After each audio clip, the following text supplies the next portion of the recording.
Hello, Internet. It's April 28th. Welcome to the JupyterLab Notebook Weekly Meeting.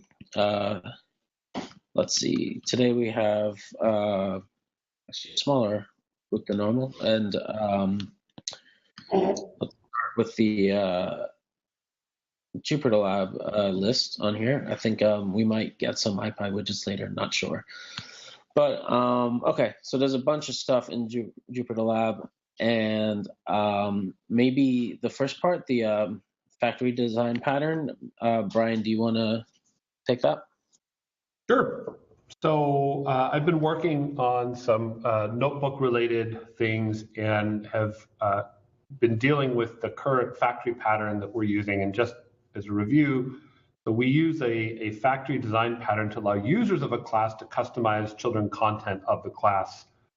So a great example of that is if you want to create a cell, but you want to have a different prompt area, something like that. And right now we're using this pattern in the cells package, the output area package, notebook, console, and code editor. And the approach that we have in master is highly nested. So if you think about the hierarchy in a notebook, you've got an output area inside of a cell, which also has an input area, and the cells are in a notebook, and notebooks are in a notebook panel, which also has a toolbar. Each object in that hierarchy had its own separate factory, and that factor, the iOptions objects had to have options to pass down the parent factories to the children. And so this managing all these factories was actually a significant fraction of our code base in those packages. And the approach that I'm proposing in issue 215, if folks can open that, and is to basically flatten that out. And so if you look at the last three comments that I have there, the idea would be the lowest level object, namely output area, would have a content factory. And then the next level up would have a content factory, but its interface would extend the lower level one, and its implementation would extend the implementation of the lower one. And basically, as you walk up this hierarchy, you're going to end up with only one factory object that you can pass around to everyone, and which has methods that everyone at that level and below would be needed. And I've started to work on that, and for the most part, it seems to clean things up, especially as we go at the lower level, like in the output area. It didn't really change it in any significant way, but as you go up higher, it did start to change things. The other is doing things like consolidating the cell factory. So cells have three subclasses: Markdown, Raw, and Code. I've consolidated all three of those into a single. You can see in the issue there, an cell content factory that has methods on for all of those.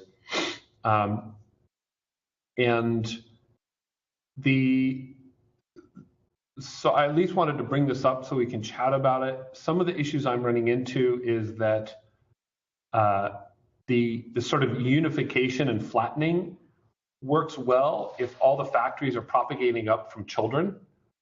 We have one case where that's not the case, namely the code editor factory, which actually gets passed in from the top. And the way Sorry, Brian. Min had run into that as well as he was trying to make the standalone cell widget. And what we could do is, since we already are depending on CodeMirror for syntax highlighting, that could be the default implementation of the code editor, and then we could allow that to be altered. But at least it wouldn't be forced to be passed all the way through. We'd have a default implementation already in there. Okay, so we could have but part of what I'm trying to avoid is having, and this is part of the confusion that I kept finding, is that we tended to have two methods of customizing these factories. One was just to like subclass the create your own factory. The other is that we had I options that allowed you to pass in to modify it. And I'm trying to standardize on only one of those. In other words, I'm trying to not have both allow people to customize the factory and to pass an I option in. So the way I've handled it so far, and I don't know if this is a good idea, is to treat the code editor factory as just a separate thing. And it gets passed in as I options to the top level of everything, but it doesn't get combined with the factories responsible for output areas, cells, notebooks. I could combine them in the way you're suggesting, but then it's like if we want, and here's the other aspect that I've been noticing is at some level, we probably need to decide on the top level customizable units that we want to expose in other plugins. I think the code editor is one of those, right? It's something that other plugins can provide. And I think it's very reasonable for us to expose a plugin that returns a default implementation of these factories for JupyterLab. And if someone wants to completely customize the notebook and cells, they just change that extension. And so that, and the question is, do we want to allow people to customize the code editor separate from the notebook and cells? And my thought is yes. And so that would point to sort of keeping them separate and to still pass the code editor factory down through the different options. Sorry, I'm having allergies today. I would concur with yes, we want to allow people to customize that. I guess for my own personal use case, the first thing that I would want to do to JupyterLab is swap out the actual text editor component independent of the notebook with something like Monaco or some other editor that we get to work better than CodeMirror. And so I should definitely be able to do that without having to care about the notebook plugin at all. Yeah. And so I could see, but at the same time, I could see that the notebook might still be running CodeMirror cells and not the text editor that I've provided in the interim, because there might be more stuff that needs to be done to provide a editor for a code cell versus an editor, as a document text editor. Yeah, right now we only have one plugin that provides a code editor to the entire code base, and we would have to handle that separately. The other thing I wanted to bring up is there's a number of places where we're using the factory pattern where it's not obvious to me that we want to allow customization. So one example of that is the notebook panel, which contains the toolbar and the notebook widget. It uses this factory pattern. And in my mind, if someone wants to start customizing that at that level, they just need to write their own notebook extension. And this similar thing is true of the console. The console basically has this same full hierarchy of content factories, and in my mind, like, that's our console. And if someone wants to have a different console, they can use our classes, but they would just assemble them in a different way. And part of it is that, like, subclassing is still an extremely powerful way of extension and modification. And it's in some ways a much simpler pattern than nested hierarchies of content factories. And I don't know. And the difficulty is that these nested, like, a single layer of a factory is not a big deal. It's really easy to reason about. These nested hierarchies have so many layers of indirection. I often find myself like I'll start to walk up the chain looking for where the logic actually is implemented, and I won't find it. And it's really it's sort of impenetrable. And so I'm wondering, do we actually need the factories in the notebook panel and the console? And I think in the notebook and cells we do, for sure.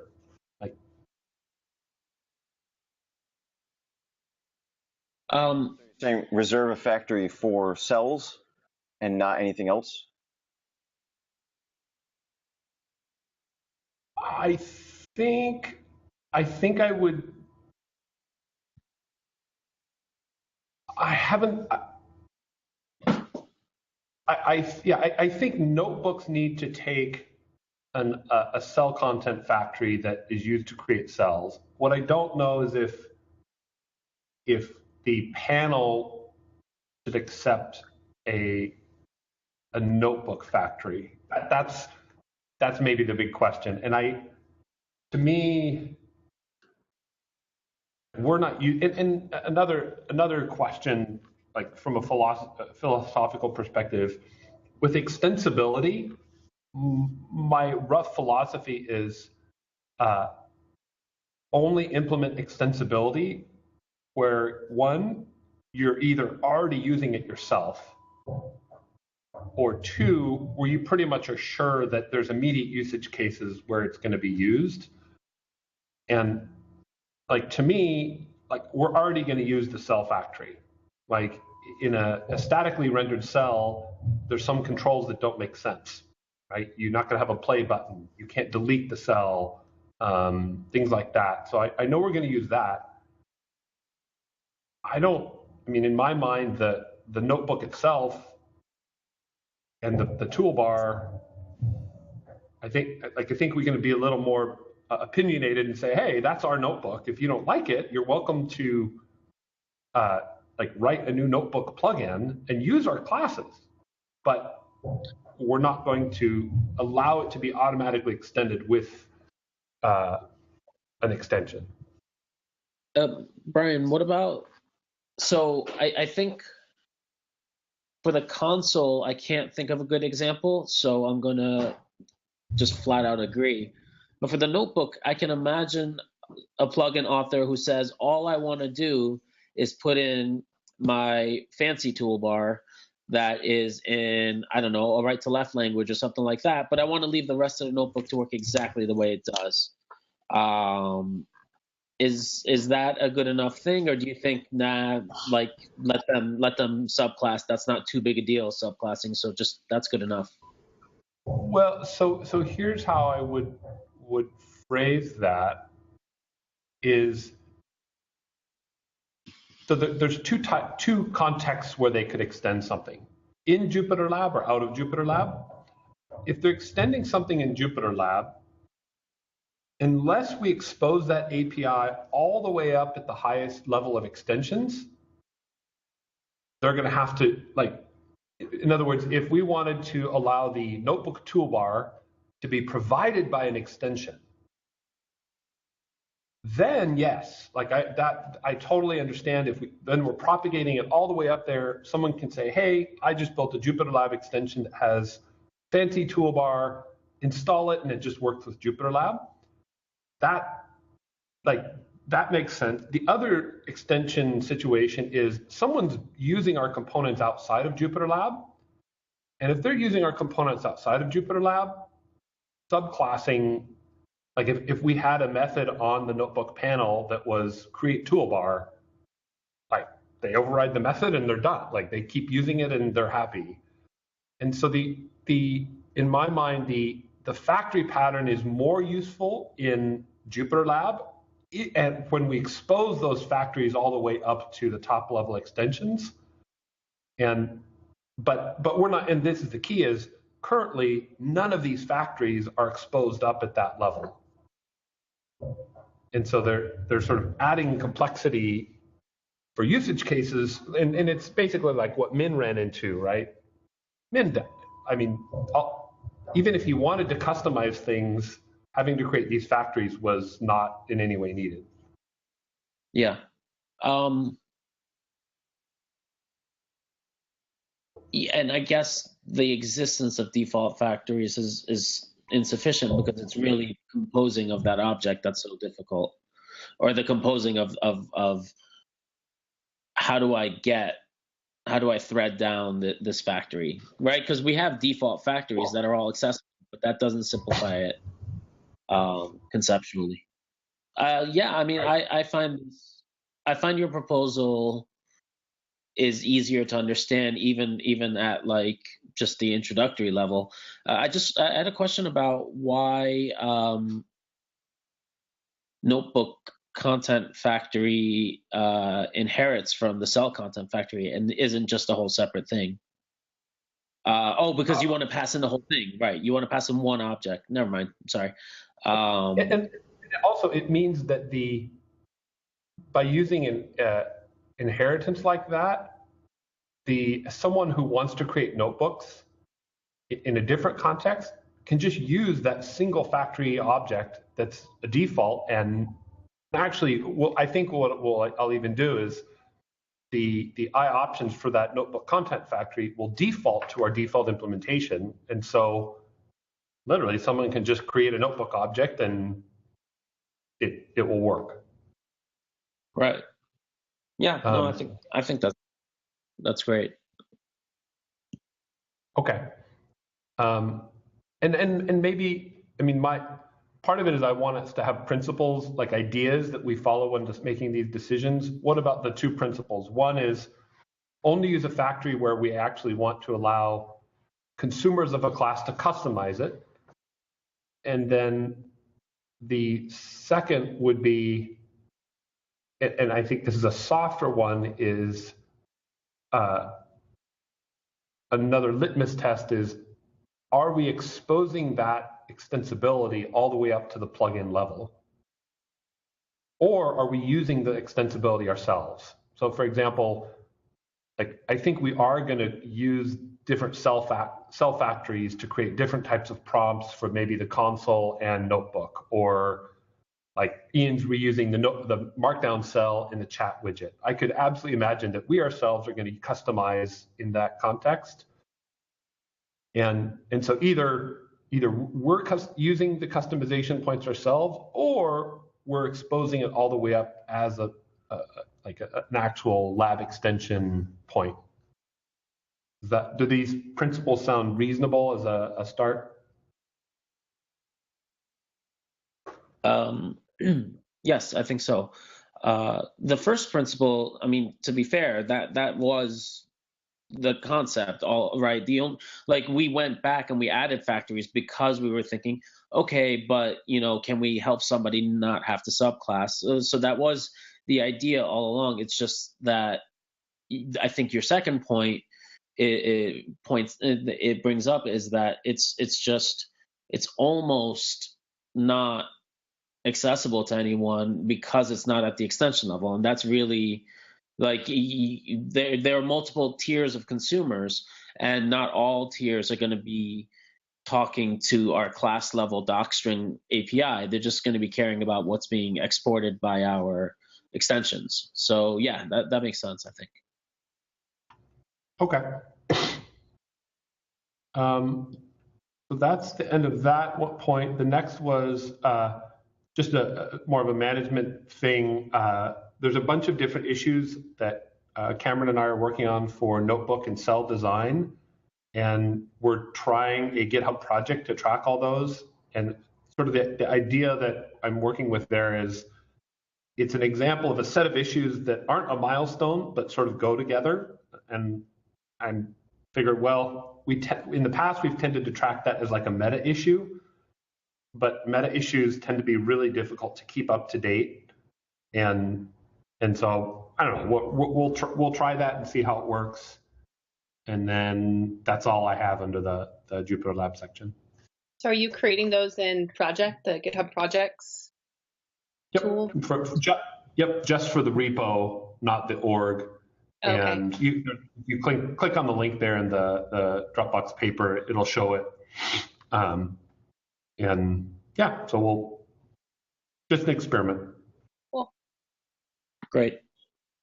I just have a quick update. So for the past couple of weeks, I've been working on refactoring the file browser, and that took a back seat so that we could get the single document, multiple document stuff in.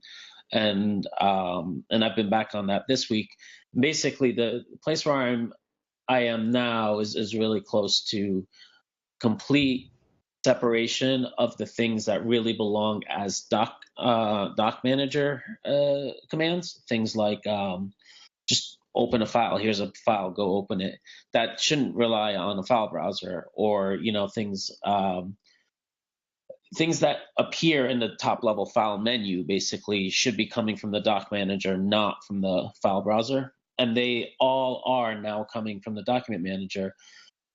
In addition, the file browser plugin now has a context menu that all file browser instances will have, not just the one special one.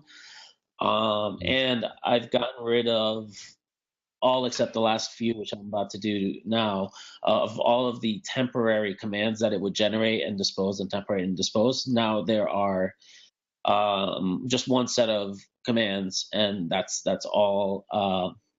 It's all that's necessary, because you could just ask the tracker, which file browser do I apply to? So once you have a tracker, that means your context menu knows which file browser to delegate commands to. So it's nice. It's cleaned up, and it makes file browsers not special, except the 3 commands that show and toggle and hide the main sidebar one. But everything else really is meant to be one set of commands instead of all these temporary commands that we used to have to add. But yeah, I think the main thing we need to talk about is what's on the list next. So unless somebody had a question about what I just went through, I think we should probably talk about extension. I guess I have a question. So how do you envision what we've talked about a couple times going now, where you have a sort of a path-based disambiguation to different sort of services backends that can be attached to a document manager? I still like that's outside of the things that I've been trying to do with this PR. Mm-hmm. So I haven't. Yeah, I realize it's not in the PR, but like. Oh no, I know. What I mean is more that I haven't really dedicated the time to figure. I don't really know what the model ought to be, because I just haven't been thinking about it as much. But roughly speaking, I still like the idea of something like, /mount /whatever, and then we treat some prefix string as special to us that we're going to strip out but use within the document manager to make some decisions about what backend stuff actually happens based on what things you send in. But I don't have more fully formed thoughts than that. So one thing that's been a question, because I've made a few explorations into this, but haven't really settled on something that I think works well. But one major question that I'm willing to sort of push on this, but one thing that I haven't really nailed down is whether this sort of disambiguation would be more appropriate on the document manager, or if that should be pushed even further back and be something that like sits on the services API. Oh yeah, just like service file system or something like that. Sure. Okay. Yeah, I mean that sounds fine if you can imagine. Well, if for just organizational reasons, like it looks nicer to have, smaller files or something, or if it's more because you think something other than a document manager would be built on top of that. At the moment, I'm just thinking more in terms of organization. Okay. Yeah, it's totally fair. I don't really know what the answer is. I've sort of played around with both and not really come up with something that I'm happy with. So I haven't pushed too hard on it. Yeah, I guess maybe the core question there is sort of the extension points. Like, do we want someone to be able to add a JupyterLab extension, which has a new service backend endpoint, and have everything magically work everywhere in JupyterLab? And or do we want to require them to extend the file browser to assemble all the services that are relevant? And to me, it seemed like we may want the first case where someone literally just has to register a new service endpoint and everything magically works. That seems like a very powerful idea. Although the only issue with that is, I guess, it's not as simple as just registering a service endpoint. They also have to register, this is where I don't know, like somewhere they have to register all the model DB layer, right? I mean, there may be additional layers there that they have to implement. Is that at what layer is it in the document manager, or the services that the Google Drive specific stuff is implemented? At the moment, it's on the services layer, but I also have, and what I currently have is not what it needs to be, but what I currently have is that I'm creating a separate document manager, which has its own services instance. Okay. But that doesn't work everywhere because there are a number of places in the code base that assume a singleton services. And so we've talked about having a singleton services, and I think that simplifies a lot of things. But then it sort of remains to be determined what the best way to extend that is. Okay. Well, the best way to extend it is presumably to have an extension and disable the system services one, I guess. And you could like inherit from that and extend it whatever way you want, and have your extension be a subclass of our service manager, but with all the additional stuff. And that is what I have, and that works. But you don't. It's nice to be able to use the standard services as well as the extension at the same time if you want to, for instance, be able to hit both servers. Yeah. Right. And I think it is going to be pretty common to have multiple services present. That's I think an important usage case. But from extension level client code, you should be able to just import one service manager and do stuff. You shouldn't have to. Right. Like yeah. Okay. Which sort of speaks to, correct me if I'm wrong, but that would sort of argue for the extension point being actually in the services rather than implementing. Yeah, no, that's right. And implementing new services. Yeah, no, you're right. I hadn't really thought that through when I said it. Yeah. Yeah, I'd argue for an extension point on Contents Manager to map a drive, and then the different existing methods would map internally to the appropriate handler. Okay. So I've sort of done experiments with both ways, but I'll push a little harder on that latter one where the extension point is on Contents Manager and has some concept of different mounted drives. Right.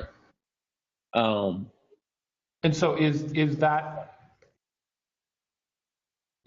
layer where something like a different real-time backend implements all the logic to produce models that real-time models that talk to the backend? Say that again? I guess it implements them. Is that layer where someone provides a model DB as well? It certainly could be. Okay. And that's part of what I'm trying to understand is, let's say that I want to build a new service and I have the idea of, I want to store everything on S3, and I build that part of it and it can store static documents. And then I say, now I want my service to offer real-time collaboration, and I'm going to do it this way. I'm trying to think about sort of those two pieces of static document storage and real-time, and where are those provided. And I suppose, and actually, in our current thinking, those two things always have to be linked. Is that correct? Like you can't. It's not viable for us. Yeah. And the real-time backend. Like it would be very difficult to allow a given real-time backend to work with another, like to mix and match backend services with, or backend content managers with backend real-times. My current thinking is that causes a lot of conceptual difficulties. I mean, it's kind of a lie. The UI sort of is lying to you, and it doesn't provide a lot of value.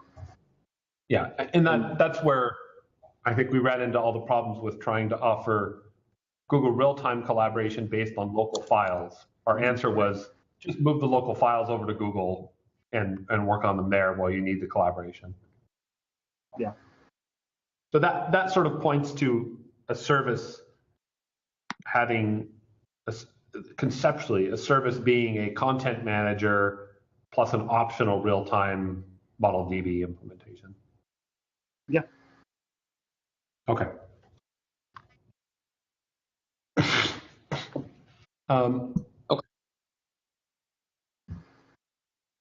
Okay, so I think we should probably jump down to extensions, because I think some of the stuff that Steve's been talking about would benefit from some discussion. So, Steve, do you want to maybe just catch us up on this week, and then we'll launch into that stuff we were talking about with the locations questions? Right, so we released 0.20 last Friday, and part of that was separating out a launcher service that you could use to build a flavor of JupyterLab and have your own entry point that launches that built set of assets. This week I've been going back and looking at where we're at now and how to proceed from here in terms of that build entry point doesn't quite have all the data we would need for a given spin, and that doesn't show the appropriate version. It's not customizable in that sense. So I went and tried to thread through those things that are hard coded into the JupyterLab app so that they would reflect your given spin. And while I was doing that, I also realized that we were conflating the idea of the directory that we're building from as a core developer, that JupyterLab/build directory, with the way the actual user is going to be using the code. So the build directory is running from potentially unreleased JavaScript. The versions could differ, but what the user is using has to be things that are on npm. So now there's a separate package.template.json that, as part of publishing JupyterLab, we create from what's actually on npm, so that the user is using what's on npm when that JupyterLab was released as their template to build the assets from. And so there's now a static directory that is shipped as part of JupyterLab. So it's JupyterLab static build will be the assets that is basically the fallback of the built JupyterLab, where they don't have to build anything, they don't need npm on their machine. That will stay static, so that as you're developing on JupyterLab, it's affecting that other directory, but you still always have that static directory that the user would have. And then, so the dev mode now has a red bar at the top to let you know this is dev mode. So so you always know when you've launched JupyterLab/dev mode, there's a red banner at the top. You know you're using that asset versus what the user would see, the production mode, to help disambiguate that.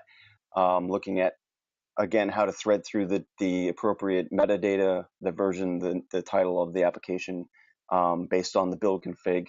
And then back to what Darian had alluded to is thinking again about configuration of the application itself. We're in sort of a weird situation where we don't it's not a standard application that you install and run, in that that'll work unless you need to configure anything. And at which point we need a place to both configure and then potentially build a new application if they change anything, if they install any extensions. And we have the long-standing wrestling of where's the appropriate place to put that config. Naively, right now, we're just saying it goes in sys prefix, and if that's not appropriate, you set an environment variable to override that. A potential different way of handling that would say, no, we're going to store it all at the user level, and where it's routed basically by there's a different folder for every sys prefix that you run. So every Python environment that JupyterLab was launched from will get its own config and runtime directories. So there's no ambiguousness about where this goes. It always goes in user config, but it's routed by the appropriate sys prefix. And then you could override that if you wanted something else as a more advanced scenario. But that way, the user doesn't need to know about anything. They don't need to configure anything.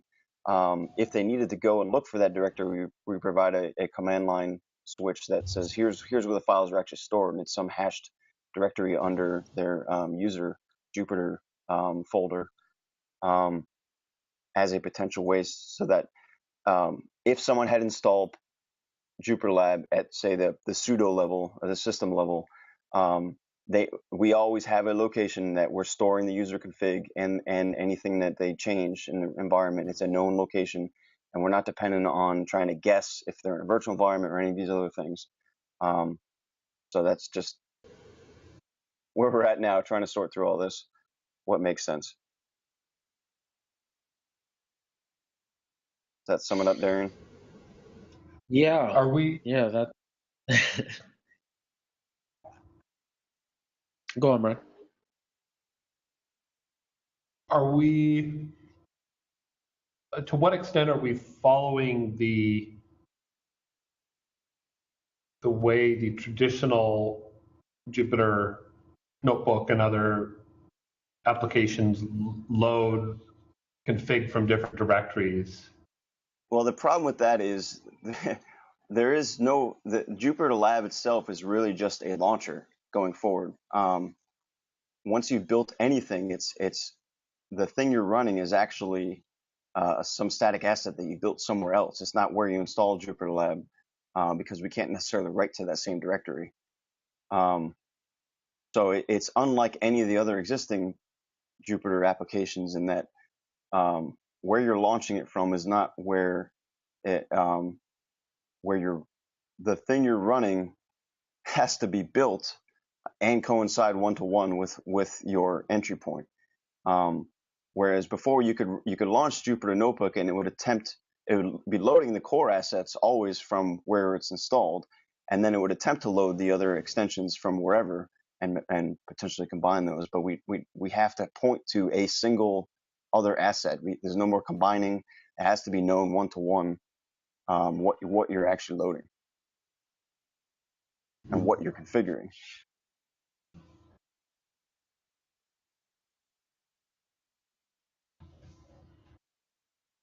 I have a quick question. The user level stuff. So we talked about how user level can be either above or below sys prefix level. What again were we storing at the user level, and how does that play with having multiple JupyterLabs installed at the sys prefix level, which is actually below the user level? Well, there'd be a routing table of folders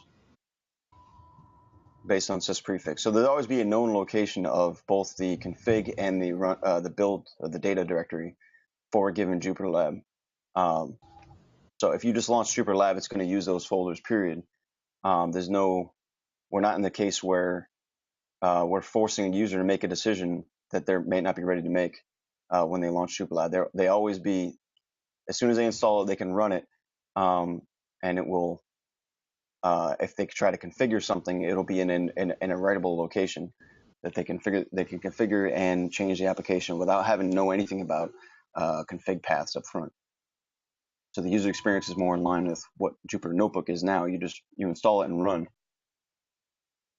Right. So what exactly is getting written to the user level? So everything's written at the user level, but it's matrixed out based on the sys prefix of the where it's launched from, where JupyterLab is run from. Okay. So I have a config file that says, for this sys prefix, here's my config. For this sys prefix, here's my config. Or not sys prefix. For this config directory, for this launch directory, here's my config. For this launch directory, here's my config. And if that happens to be a sys prefix of an environment, who cares? But it's just key is where I'm launching those assets, and then the value is the config for when I run those assets. Yeah, well, however you want to slice it, but it would be that's the idea. Predictable and not they wouldn't need to be configured up front. It would just be it would hash itself, and you get that folder, and then you can generate whatever config you want in that folder. For the base case of just to get the user with a runnable application in known locations without conflicting with anything else. But we have a default config, right? People could run JupyterLab from non-writable prefix without any config. Like that shouldn't require any writing anything anywhere. Right, but we also realize that even if we make them make the choice of config directory, they also need to know about the data directory that links to that. So we're forcing that as soon as they want to do anything to their JupyterLab application, they have to make two decisions that they're probably not ready to make. Right, yeah, I agree. Whereas as soon as there's any configuration. This would just get them up and running, and they could configure the application to their heart's content without worrying about writability. And this would take the place of the page config JSON and the build. I mean, this takes the place of some of the files that were originally in the config directory, right? You'd still have those files. It would just they would be templated for you in the appropriate spot based on sys prefix or however we hash it. Wait, so what exactly are you writing to the user level file then? You've got your directory that you're going to start up things from, and then what are you configuring? Things like the ignored plugins? And installed plugins. And installed plugins? Right. And potentially editor settings, whatever else would go in that directory. Right, okay. Application type settings. So page config, it only affects the way the page loads, but other plugins could carve out their own settings files in that same directory. Yeah, right.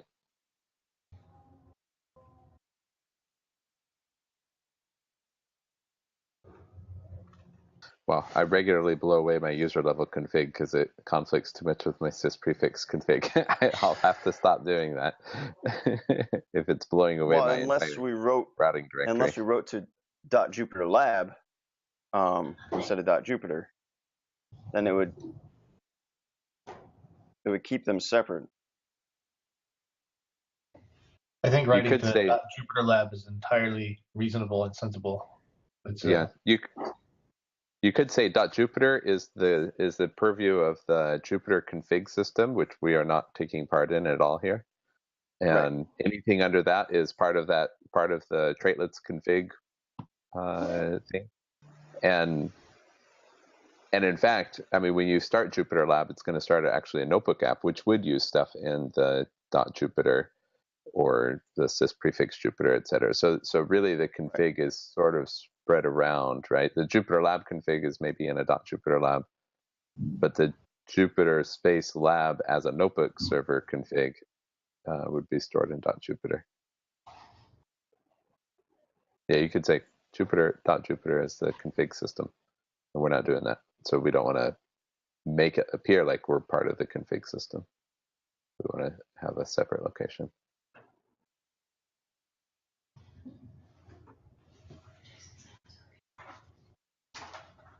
So +1 to that idea.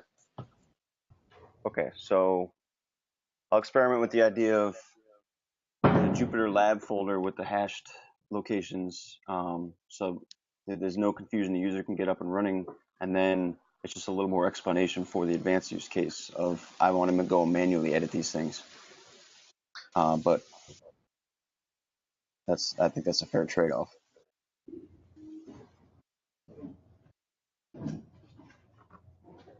Cool. Would you put this in the JupyterLab launcher app, so that basically anybody creating their custom distribution of JupyterLab would use this config directory, or would this go into the JupyterLab application? Yeah, that's something we probably need to talk more about. Is how does the launcher fit into this in terms of is it supplying metadata up front that and then all you tell the launcher is where are my assets, and that's enough information to get everything, or how does it play nicely with the existing the core app? That I'm still struggling a bit with that, and like because there's pointers to config directory, runtime directory. I have built assets. What should be configured at runtime versus at build time? Like versions probably done at build time, so you know what you actually built, not what you're running, etc. So these are the things I've been running into as I've been trying to rectify all this.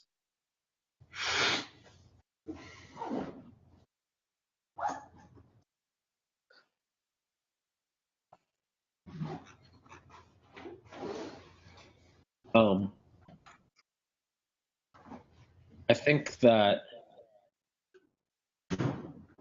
if the overwhelming majority, the people who are not extension authors and the people who are possibly not even programmers but want to just try it out, if they can just type in one command and the worst case scenario is being asked something pretty easy to answer, and the best case scenario is it just launches and works, and we can have that cover the majority use case, it would be a really big win considering how many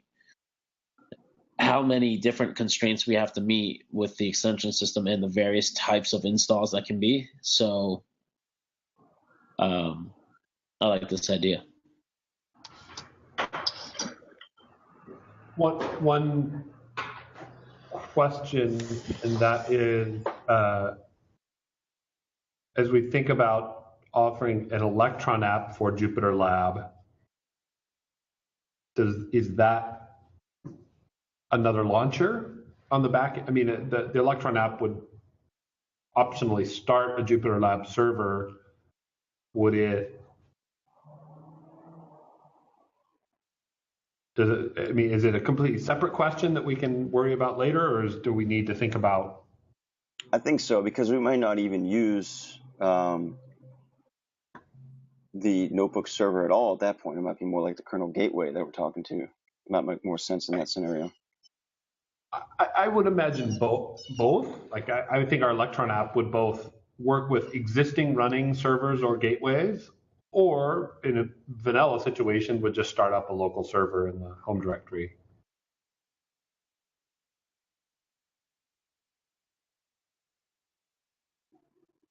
I don't know that we need to think too much about it. What I meant to say is it might, it's more of a direct ZMQ versus a REST endpoint, because we can get direct ZMQ access in an Electron app.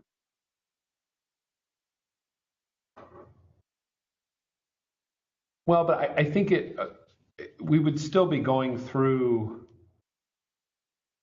the existing REST APIs and all that, because and the key is our Electron app won't access the local file system without the services API.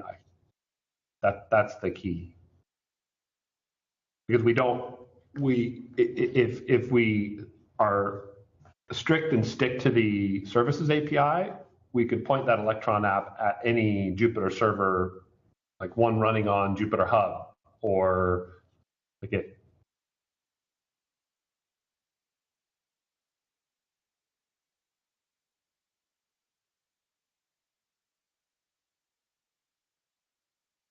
So Okay, I don't know, so it's something to keep in mind. I don't think we need to spend more time on it. okay, well, given that we have 3 minutes, we won't be able to spend that time on it right now anyway. So, if there are any final thoughts, speak now. Otherwise, goodbye, Internet. Thanks for joining us.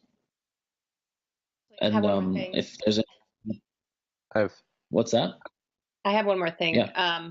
that I have in the notes. Great. I just wanted to share with folks that I'm going through the classic notebook issue log, and in preparation for the eventual transition from the classic notebook to JupyterLab. So this week we've closed about 60 issues. Other issues we've transitioned to the JupyterLab repo or org. Sorry. So you may be copied on some of those depending on what the question is about. Jason? Thanks for doing all that, Jamie. That's fantastic. Sure. Yep. Yeah, thanks a lot, Jason. Sure. I have two quick things. First of all, we released an alpha of the IPyWidget 7, which means, and it includes JupyterLab 0.20.3 support. So you should be able to JupyterLab extension install at JupyterLab/mbWidgets and get widgets working, and it works wonderfully. So thanks, Steve, for whatever the current iteration of the extension system is. Includes a bunch of sort of wrapping up things, but I had a quick architecture question for you guys. To set the stage, widgets have various notions of compatibility that they're promising to different actors.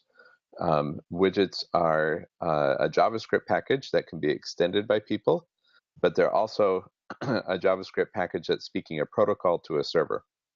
And so the notion of compatibility means several different things with the widgets package. One, you have compatibility on the protocol level to the kernel, and you also have compatibility at an API level with people that are installing your npm package and then extending the classes that you offer. So we're trying to disentangle this because right now the two notions of compatibility are conflated, which means that version number, changes in one completely unnecessarily bump the version number of the other. And it's kind of a pain, and I can foresee it being a little bit more pain in the future, particularly for widget packages where you have people both implementing kernel side things that expect compatibility there and people that are extending JavaScript. So actually, maybe this isn't a huge issue for many people other than the base widgets package, because you probably won't usually have people doing both of those things. Okay.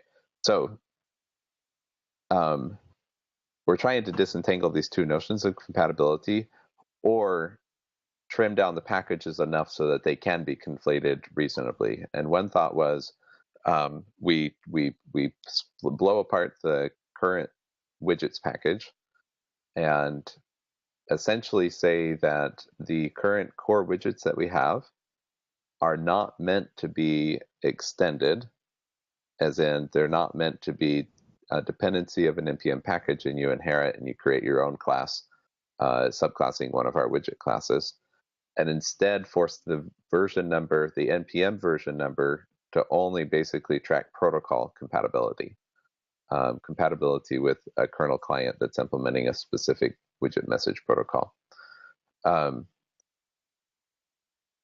Thoughts? And if we do that, would it be better to not export our classes but make a specific entry point for retrieving the widgets that a particular npm package exports, essentially not exposing the classes in the JavaScript API, but saying that the version number is the public API of this package is only the protocol that I speak, not the actual classes that I export. So I think you're in a situation that's very similar to the notebook server which implements a particular version of the broader message spec in the notebook front end. And I think having the separate versioning is important, but I don't think it then follows that you need to allow a single front end to work with multiple versions of the underlying message spec or vice versa. I think it's fine to have locked versioning and basically say that this set of front end widgets works with this version of the message spec. And so I don't know that you need to be fully flexible just because you have the versioning in place. Like, I think you could still say, that this version of our particular widgets works with this major version of the underlying message spec. Like, that would be completely. But I think you're right to. I mean, the problem. I guess another. The problem's illustrated by if we make a change in our widgets that changes the classes, but it doesn't change the protocol, then Julia, R, whatever other kernels that have implemented a particular protocol for the widgets now have a major bump in the protocol version because we changed something that actually didn't change the protocol. Yeah, and absolutely. So in that case, yes, I think they should be versioned separately. Yes. Is it? Yeah. The question is it too confusing to version the protocol separately from the npm package, or is it too confusing to say the npm version is only the our public API is our protocol version, the protocol we speak, and so the npm package version is the protocol version that we speak? Well, but I think you have multiple protocols and this complicates it. So there's the overall widget protocol, right? That is sort of the API that sits on the generic API that sits on top of the COM layer. Yeah, that's not what we're talking about. Yeah, that's separately versioned already. Okay, great. So you're talking about the particular messages that a given widget sends back and forth. That's right. The particular attributes and what they mean on a widget. Yes. So now the complexity that we have is now we have the notion of the widget syncing protocol number, the widget attribute spec number, and the implementation package number. And these can be all three separate numbers. A lot of times the spec and the package number will be the same for random widgets out there. But when you're talking about like the base widgets or widgets that you mean to extend, those two could be separate notions. Yeah, I mean, the way we've done this in the classic notebook is that we have packages, Python packages that implement our message spec and our notebook document format, NB format and NB or Jupyter client. And then the notebook package on the server side depends on those. And in the version numbers of the protocols don't match the version of like the IPython notebook, the server side.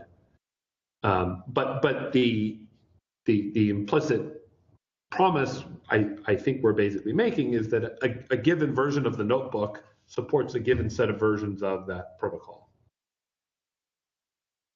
So what I'm hearing you say is break your widgets package up fine-grained enough that the protocol number and the npm package number can be conflated, and then just build your full widgets package basically by depending on that. Yeah. Now the other question that you have to deal with is, do you want to version all of the widgets that we ship the same? Like, do you want to have the drop, or do you want to have each of them have separate protocol versions that you can change independently and use Lerna to, I mean, yeah. we've we've thought about that too. I think we want to keep all the widgets as the same just for simplicity's sake, and say here's our widget package version. Anyway, I was just very reasonable. Curious thoughts. Right now we're in the middle of discussions about all this. But yeah, I very much think it makes sense for us to be able to change our particular views without having to reversion the protocol and mess up other languages. That I think is a very worthy goal. Great. Yeah, I mean that's that's what we're trying to support. Okay, that was the big design question. If anybody else has thoughts, I know we're out of time now. Feel free to contact me later, and please try out the alpha in either JupyterLab or the current notebook. Great, thanks, Jason. Thanks, Brad. All right, then I guess that's it for this week. Bye, Internet. Bye. Thanks.